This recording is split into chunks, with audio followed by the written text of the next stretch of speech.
Hi, everybody. Thanks for being part of this audience and listening to my podcast.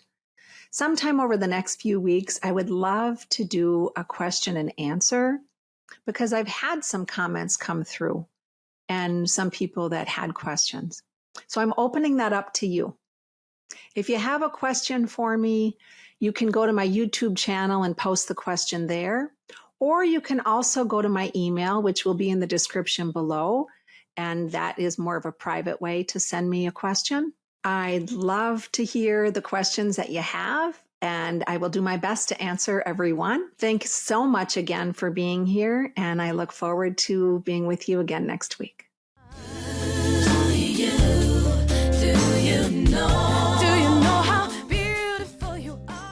Hi, I'm Meg Michaelson. Welcome back to Soul Speak. And if you're new to the channel, thank you so much for coming. If you've been here before, I appreciate that you're back. And I appreciate so much that many of you are sharing that with others. So thank you. Today's episode, we're going to talk more about emotional availability and how can we live unconditionally. So this past month and this next week, the times we've been in recently are more intense than usual. And what does it even mean? Because I feel like it's been intense for quite a while. And honestly, it doesn't matter if you're watching this in October or in November or December or June, because there has been so much challenge for people. All humans have been having challenge, and we always will through various times of our lives. So in order to get to that place of unconditional living with care, living unconditionally with care, not with apathy, but true unconditional living with authentic emotional availability, we must do the deep dive work. And that's so often what we want to escape from. One of my clients I worked with early this week had a strong reoccurring dream over the past month, actually. And in that dream, she was in a basement.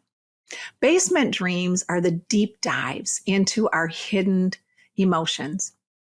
And this week in particular, we are being asked to go there, go into the deep dive. And that's pretty uncomfortable. Remember when you were little and you needed to go into the basement or into the attic in your home and you felt fear? Sometimes the attic was a little bit more fun, but still scary. There were some pretty scary monsters down there. And we did not want to go down there alone. Frankly, some adults still struggle with fear in the basement and going into the attic of their homes. But these two areas of our home are also symbolic of the areas of our inner world that we often want to neglect. Yet, just as we decide it's time to clean out the clutter, these are the two areas that often need more time and more attention to really clean them out. Because why? We shove a lot of stuff in our basement, we shove a lot of stuff in our attic, and we think we're going to clean it out later. That's just how it is with our psyches. Same thing. The basement in our inner world is where we have subconscious experiences, and sometimes we just don't want to open those old wounds. So much of this, that deep psyche work, is related to our childhood, and in my belief, in beyond this lifetime. And that attic is the area that's blocking us from our higher selves calling. Both of them require deep dive. In my belief, it is related to how we're storing the past and bringing it subconsciously into our present day relationships, relationship with self and relationship with others. Those thoughts that sabotage us and get in our way. Someone I was talking with recently really struggling with one of her brothers. And in that relationship, it's still very much like her relationship with her dad. It's this male authority figure because it's an older brother. And we don't recognize we're doing that until we pause and go into that deep work, because it's getting in the way of feeling equal in relationships. Those old thoughts sabotage us, and they do get in our way. The basement and the attic are where we hide things we don't want to deal with. We sometimes don't even think we can deal with it. So we just do whatever we can to escape it. Stay busy, not care, move ahead, live like we're part of the Walking Dead, the zombie world. When these old wounds come up, and they absolutely are, especially these days, If we choose not to open up and allow ourselves to work through them, we're blocking part of our heart. We're blocking our capacity to fully love big and live big. Last week, I spoke about apathy. That old wounding that is still stored deep can lead to more apathy, which can lead to disassociation and vice versa. And as a reminder, apathy is different than neutrality. Apathy is the not caring. Neutrality is to be in that sense of, I can hear all sides. I can be objective. Remember that the soul body and the physical body are connected. So as always, start tuning into the areas of our body that are tired. And that's how we do this deep work. Where do we feel tired? Where do we feel like we have been neglecting that pain? What's going on there? And really important, start tuning into our brain. Our brain has stored some of the shadows from the past we don't necessarily want to deal with. We've all heard of the amygdala. Well, the amygdala plays a key role here. This is where the emotions are stored. Old, painful emotions that come through from trauma and abuse of any level. This part of our brain has a very big role in our soul and emotional lives and how that's all connected. That amygdala, if you don't know, it's a little almond-shaped part of your brain tucked deep inside, and it is pretty small compared to the rest of your body. The amygdala is located in the temporal lobes, just above the ear. I consider it about straight behind the eyes, just deep. And this is a major processing center for emotions. It links your emotions to many other brain abilities because emotions, remember, depending on what emotion we're feeling, can strengthen parts of our brain or weaken parts of our brain. So this amygdala links emotions like to memories, learning, living with your senses. When it doesn't work as it should, it can cause more feelings of either apathy or big emotions that might not really be in sync with the experience that's in front of you, with your current situation. It might be too big for what you're actually dealing with. So people will say, wow, where's that coming from? Well, it's coming from our history. The amygdala is part of the brain's limbic system, and the limbic system consists of different parts of the brain.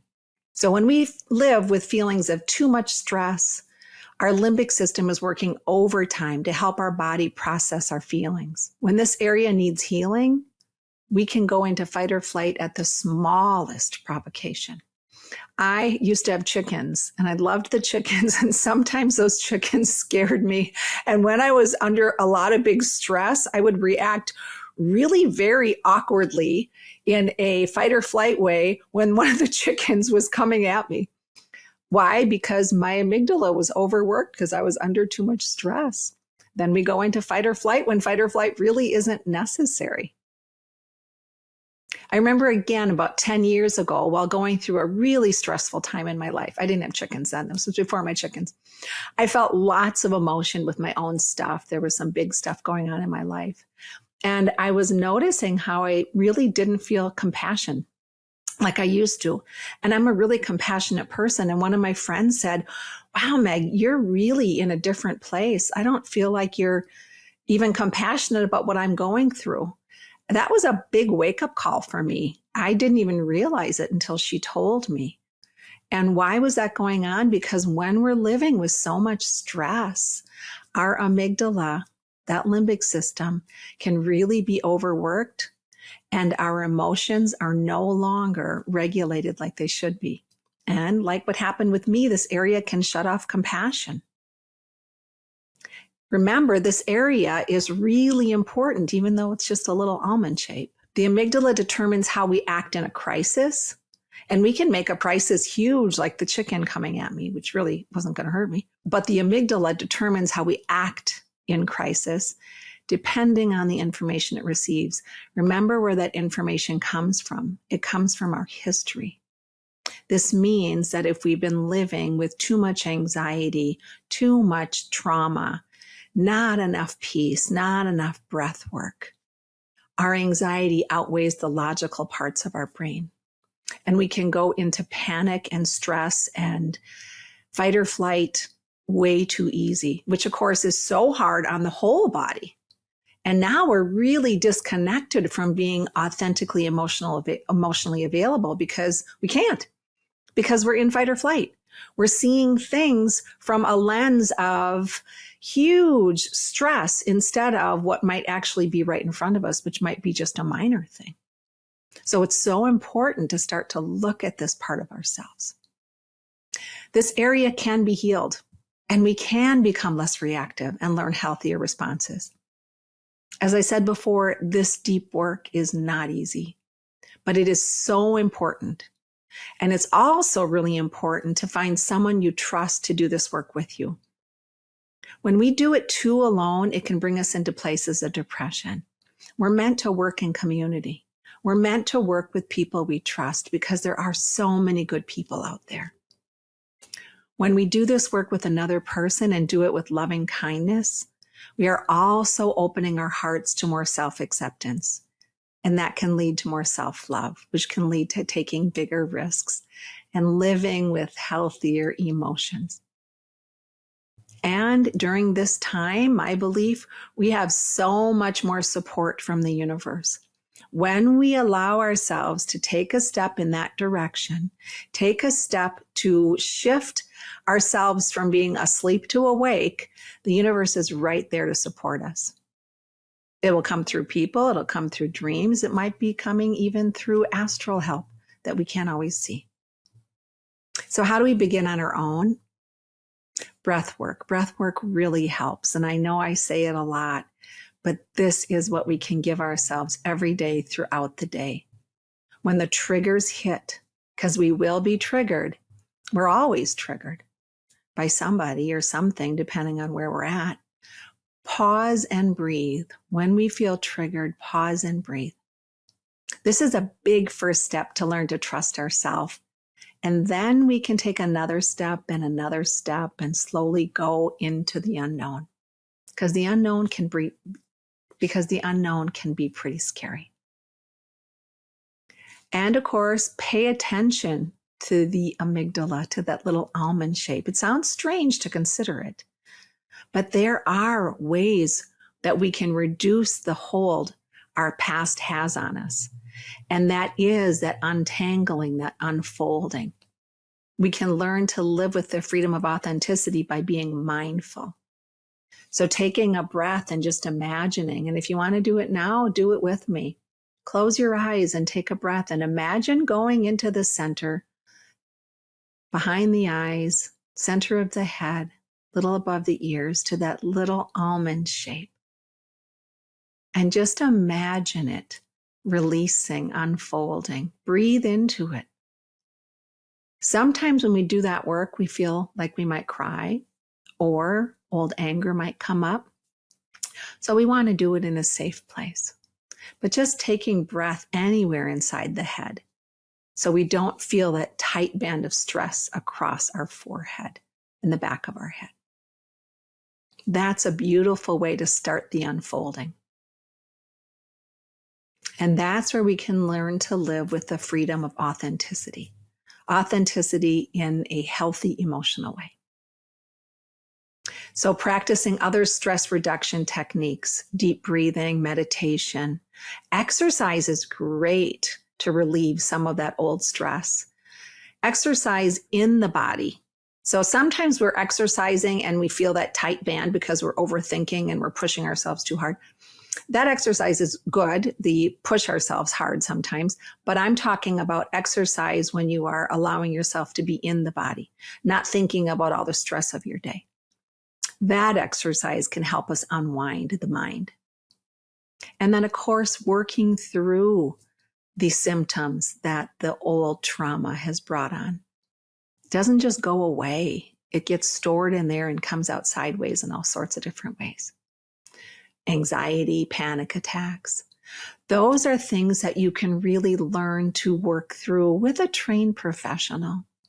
Now, there's some good techniques, EMDR, and a newer one that's coming out is brain spotting. Those things can help. Acupuncture, craniosacral therapy. There's a lot of ways that we can connect with our body to relieve some of that old trauma so we can learn to react in healthier ways. And of course, eating healthy is huge. Brain needs healthy food. Food is medicine in my belief system. Drinking a lot of water. We need water. And getting enough sleep. We all know on the days that we're not sleeping well. And we know the nights that we felt better rested.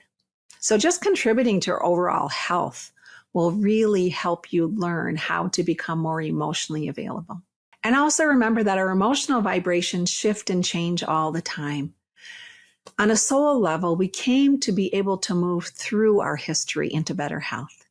It's part of the reason we're on earth. And if it's part of the reason we're on earth, we absolutely can do it. Nothing is put on our plate that we cannot face. We just want to do it with loving kindness, a step at a time.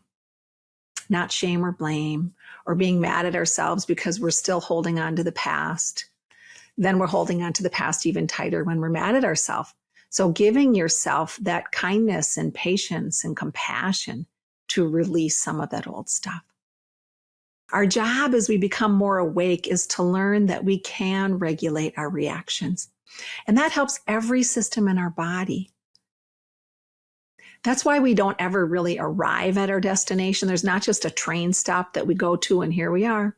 We're always arriving. We're always growing. The train is always changing and our choices change with it. Because as we become more awake, we shift how we're doing things. We don't stay too long in one mood all the time. We don't stay in one place too long. We shift and change based on all that is going on around us. If we lived in a bubble of bliss, we might always be blissful. I don't know, that might be kind of boring. However, on a soul level, our spirit is asking us to enjoy our lives and be in integrity and authenticity, regardless of what is going on around us, because there is always going to be stuff going on around us. We can learn to confront our stories with honesty, accept new programming, accept the truth through love and kindness to ourselves and to others. And we want to slow down so we can do it. We got to slow down.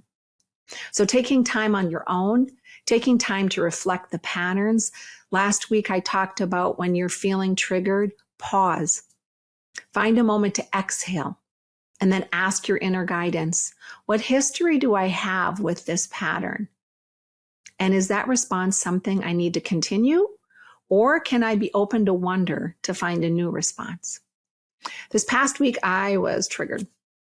I don't go on Facebook very much, sometimes to wish people birthdays when I remember and post for my work. I stopped going on Facebook so much because it became dumping grounds for some people, not all people, but dumping grounds for anger and judgment. And that's too much anger and judgment for me. So I found myself, some person's page landed on my lap and I found myself triggered and I became upset. So I called one of my girlfriends in California. I'm like, wow, this has really triggered me. I was triggered because I was reading a few people's pages. It was like that cycle where you read one and then you click on something else. And there I was. They were shaming others for not doing what they thought they should do, not reacting how they thought they should react. And they were taking that time on a social media platform to shame instead of taking that time to heal, sending healing, being in non-judgment, understanding they don't know that other person's life. They don't know. We're not stepping in someone else's shoes when we're choosing to judge and shame. Now we're in emotional unavailability, remember. But what if we looked for places and opportunities to help instead of spending that energy judging what others are or are not doing? And then I had to laugh after I calmed down and pulled myself out of it and laughed with my girlfriend and said, okay, here I am judging those that were judging, getting caught right in it. So I had to step away, laughed at my reaction, and sent compassion to those people that were triggering me. It happens all the time because we're human and we have emotions. We just want to allow ourselves to step back and unravel those emotions in healthy ways. This is what I call a pause point. And I've used that term for years. I stop my mind chatter and pause. I step away from the issue.